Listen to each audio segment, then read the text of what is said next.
وَمَن يَقْتُلْ مُؤْمِنًا مُتَعَمِّدًا فَجَزَاؤُهُ جَهَنَّمُ خَالِدًا فِيهَا وَغَضِبَ اللَّهُ عَلَيْهِ وَلَعَنَهُ وَأَعَدَّ لَهُ عَذَابًا عَظِيمًا۔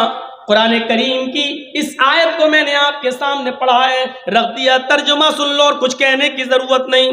وَمَن یقتل مومنا متعمدا، جس نے کسی بھی مسلمان کو، جس نے کسی بھی مومن کو عمدن قصدن جان بوجھ کر مار ڈالا، جان بوجھ کر قتل کر ڈالا، فجزاؤہ جہنم، تو اس کا ٹھکانہ، اس کا بدلہ، اس کا ٹھکانہ جہنم ہے۔ جہنم میں جانے کے بعد کیا وہ نکالا جائے گا؟ کیا اس کی بخشش کبھی ہوگی؟ فرمایا خالدن فیہا، اس کی بخشش کبھی نہیں ہوگی، وہ کبھی بھی جہنم سے نکالا نہیں جائے گا، وہ اس کے اندر ہمیشہ رہے گا۔ خالدن فیہا، اسی میں پڑا رہے گا، اسی کے اندر وہ جلتا رہے گا، اسی میں اس کو عذاب ملتا رہے گا۔ وغضب اللہ علیہ، اور اللہ کا غصہ، اللہ کی پھٹکار اس کے اوپر پڑتی رہے گی۔ وَلَعْنَهُ، اور وہ اللہ کی لعنت کا مستحق رہے گا، اللہ کی پھٹکار کا مستحق رہے گا، اللہ کی لعنت اس کے اوپر رہے گی۔ وَأَعَدَّ لَهُ عَذَابًا عَظِيمًا، اور اللہ نے اس کے لیے بہت بڑا عذاب تیار کر رکھا ہے۔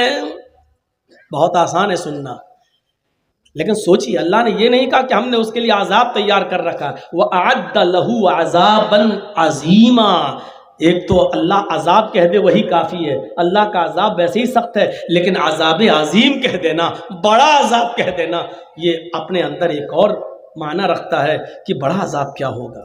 اور اللہ جس کو بڑا کہہ رہا ہو، اللہ کی نظر میں وہ بڑا کیا ہوگا؟ ہماری نظر میں تو چھوٹا عذاب اتنا ہی ہے۔ اللہ تعالیٰ، اللہ کے نبی فرماتے کہ اِنَّ أَهْوَنَ أَهْلِ النَّارِ عَذَابًا يَوْمَ الْقِيَامَةِ لَرَجُلٌ يُوضَعُ فِي أَخْمَصِ قَدْمَيْهِ جَمْرَتَانِ، دونوں پیروں کے تلوے کے نیچے آگ کی دو چنگاریاں رکھ دے اللہ جہنم کے اندر، تو اتنا ہی کافی ہے۔ یغلی منہما دماغہ، ان دونوں چنگاریوں سے اس کا دماغ کھول رہا ہوگا۔ جب آگ کی دو چنگاریوں سے دماغ کھول رہا ہوگا، اور اللہ کے نبی کہہ رہے ہیں یہ سب سے ہلکا عذاب ہوگا جہنمیوں کا جہنم میں، جس کو آگ کی دو چنگاریاں جس کے پیروں کے نیچے رکھ دی جائیں، یہ سب سے ہلکا، سب سے لائٹ عذاب ہے۔ یہ جب یہ سب سے لائٹ عذاب ہے اور اس سے دماغ کھول رہا ہے، تو اللہ کی نظر میں بڑا عذاب کیا ہوگا؟ ہماری نظر میں تو یہی بڑا عذاب ہے، لیکن پھر جس کو بڑا کہہ رہا ہے اللہ، وہ کتنا بڑا عذاب ہوگا۔ وَمَن يَقْتُلْ مُؤْمِنًا مُتَعَمِّدًا فَجَزَاؤُهُ جَهَنَّمُ، جس نے کسی کو قتل کیا اور مار ڈالا تو اس کا ٹھکانہ جہنم ہے، اس کی جزا جہنم ہے، وہ اس میں ہمیشہ رہے گا، اور اللہ کا غضب اور غصہ اس کے اوپر نازل ہوتا رہے گا، اور اللہ کی لعنت تو پھٹکار پڑتی رہے گی، اور اللہ نے اس کے لیے بہت بڑا عذاب تیار کر رکھا ہے۔ آئیے ذرا حدیث کی طرف آتے ہیں۔ نبی اکرم صلی اللہ علیہ وسلم نے حدیث کے اندر کیا فرمایا؟ ایک مسلمان کے خون کی اہمیت کتنی زیادہ ہے۔ فرمایا لزوال الدنیا احون علی اللہ من قتل مومن،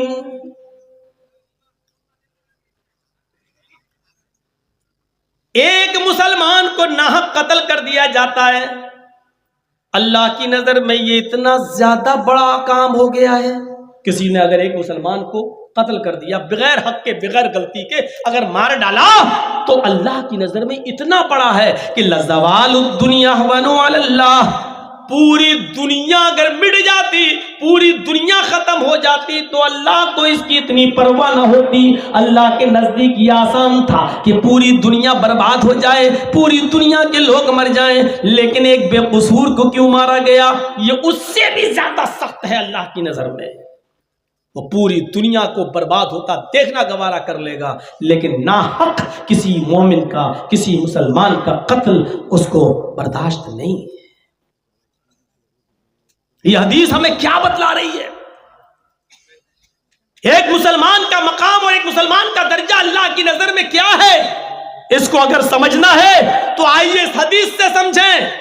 لو ان اہل السماء والارض اشترکوا فی دم لَأَكَبَّهُمُ اللَّهُ فِي النَّارِ. اللہ کے نبی صلی اللہ علیہ وسلم فرماتے ہیں آسمان کے سارے فرشتے لَوْ أَنَّ أَهْلَ السَّمَاءِ، آسمان والے، تو آسمان والے کون ہیں؟ آسمان میں فرشتے ہی ہیں. آسمان کے سارے فرشتے وَأَهْلَ الْأَرْضِ، دنیا کے سارے لوگ، دنیا والے، دنیا میں کون ہے؟ انسان. آسمان کے سارے فرشتے اور دنیا کے سارے لوگ مل کر اشترکوا فی دم مومن، ایک مسلمان کے خون میں شامل ہو جائیں. یعنی آسمان کے سارے فرشتے اور دنیا کے سارے لوگ مل کر ایک مسلمان کو قتل کر دیں، دنیا میں ایک مومن کو قتل کر دیں، ایک مسلمان کو قتل کر دیں، تو جانتے ہو اللہ تعالیٰ عذاب کیا دے گا؟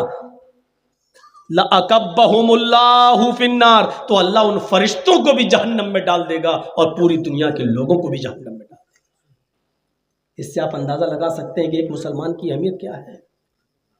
مودی کی نظروں میں ہو یا نہ ہو الگ بات ہے، یوگی کی نظر میں ہو یا نہ ہو یہ ایک الگ بات ہے.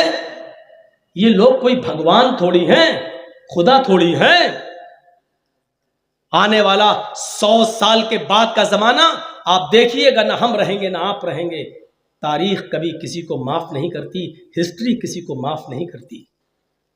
ہٹلر بھی اپنے آپ کو بہت بڑا انصاف پسند سمجھتا تھا جس نے یہودیوں کو مروایا تھا، لیکن اس کے مرنے کے 100 سال کے بعد دنیا اس کو ظالم لکھتی ہے.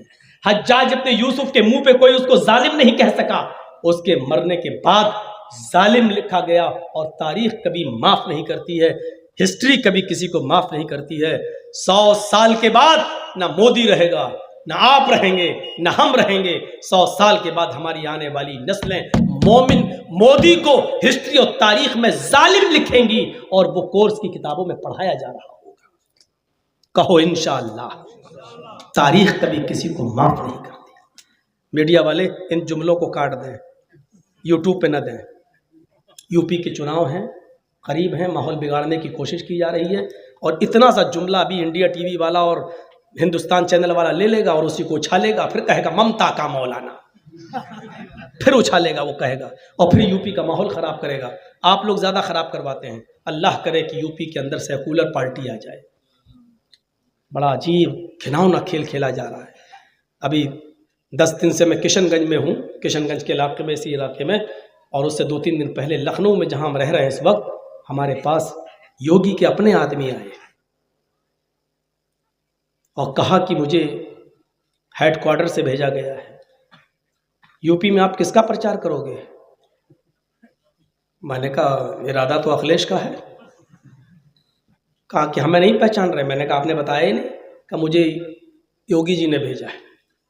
میں نے کہا کہیے کیا بات ہے؟ کہا انہوں نے کہا کہ بی جے پی میں آ جاؤ. میں نے کہا قبر کھود رہے ہو میری؟ کیا مطلب؟ میں نے کہا بی جے پی میں تو میں کسی قیمت پہ نہیں آ سکتا ہوں. کیوں؟ میں نے کہا کہیں بھی اگر ایک جگہ بھی چلا گیا تو پورے ہندوستان کا مسلمان ہمیں طلاق دے دے گا، کہیں ہم رہ جائیں گے سر دکھانے کے لائق. تو کہا کہ پھر آپ مودی کے ساتھ نہیں آ سکتے ہیں تو ادھر چلے جاؤ. ادھر کا مطلب سمجھ رہے ہو نا؟ آپ کے یہاں پر بھی اس نے ماحول خراب کرنے کی کوشش کی تھی. آپ سمجھ گئے ہوں گے، نام نہیں لوں گا. بہت مسلمان کرتا ہے وہ، اور مسلمان ہی کا کر کے اس نے ہندوؤں کو ایک کیا ہے.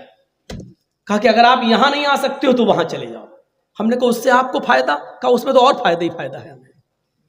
یا تو یہاں آ جاؤ اور کھل کے یہاں آؤ گے تو آپ کو یو پی کا ہم پوسٹ دے دیں گے، بی جے پی کا ادھیکش بنا دیں گے آپ کو، مائنورٹی کا، الپ سنکھیک کا. اور اگر آپ یہاں نہیں آتے ہیں تو ادھر چلے جاؤ. پھر آپ جتنا گالی دینا چاہتے ہو یوگی کو، مودی کو، آپ کو کچھ نہیں ہونے دیں گے ہم لوگ. واہ صاحب، میرا دماغ بوکھلا جاتا ہے کہ پتہ نہیں اس میں جانے سے ان کو کیا فائدہ ہو رہا ہے، اور وہ کہہ رہے ہیں کہ اس میں جانے سے ہی ہم کو فائدہ ہو رہا ہے. اللہ کرے کہ یہ فائدہ نہ ہونے پائے، اور بنگال کے مسلمانوں کی طرح یو پی کے مسلمان بھی عقل مندی کا ثبوت دیتے ہیں. ہم وہاں نہیں جا سکتے ہیں. ہم نے کہا اچھا اگر ہم ادھر بھی نہ جائیں ادھر بھی نہ جائیں، اکھلیش کے ساتھ چلے جائیں، تو کہنے لگے اگر اکھلیش اور مایاوتی کانگریس میں گئے تو آپ کو اندر پہنچا دیں گے. ہم نے کہا میرا قصور کیا ہے؟ کہ مولانا کلیم الدین کو اندر ڈالا ہے نا، آپ کو بھی اندر. ہم نے کہا ہماری غلطی کیا ہے؟ کہا کہ غلطی کرتا کون ہے؟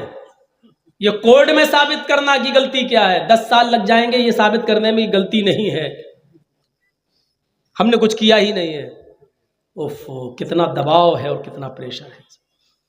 ہم جیسے لوگ جو کسی راجنیتی پارٹی میں نہیں ہیں ان کے ساتھ یہ دباؤ، یہ کھیل کھیلا جا رہا ہے. سوچیے آپ، عقل مندی کا ثبوت دینے کی ضرورت ہے اس وقت.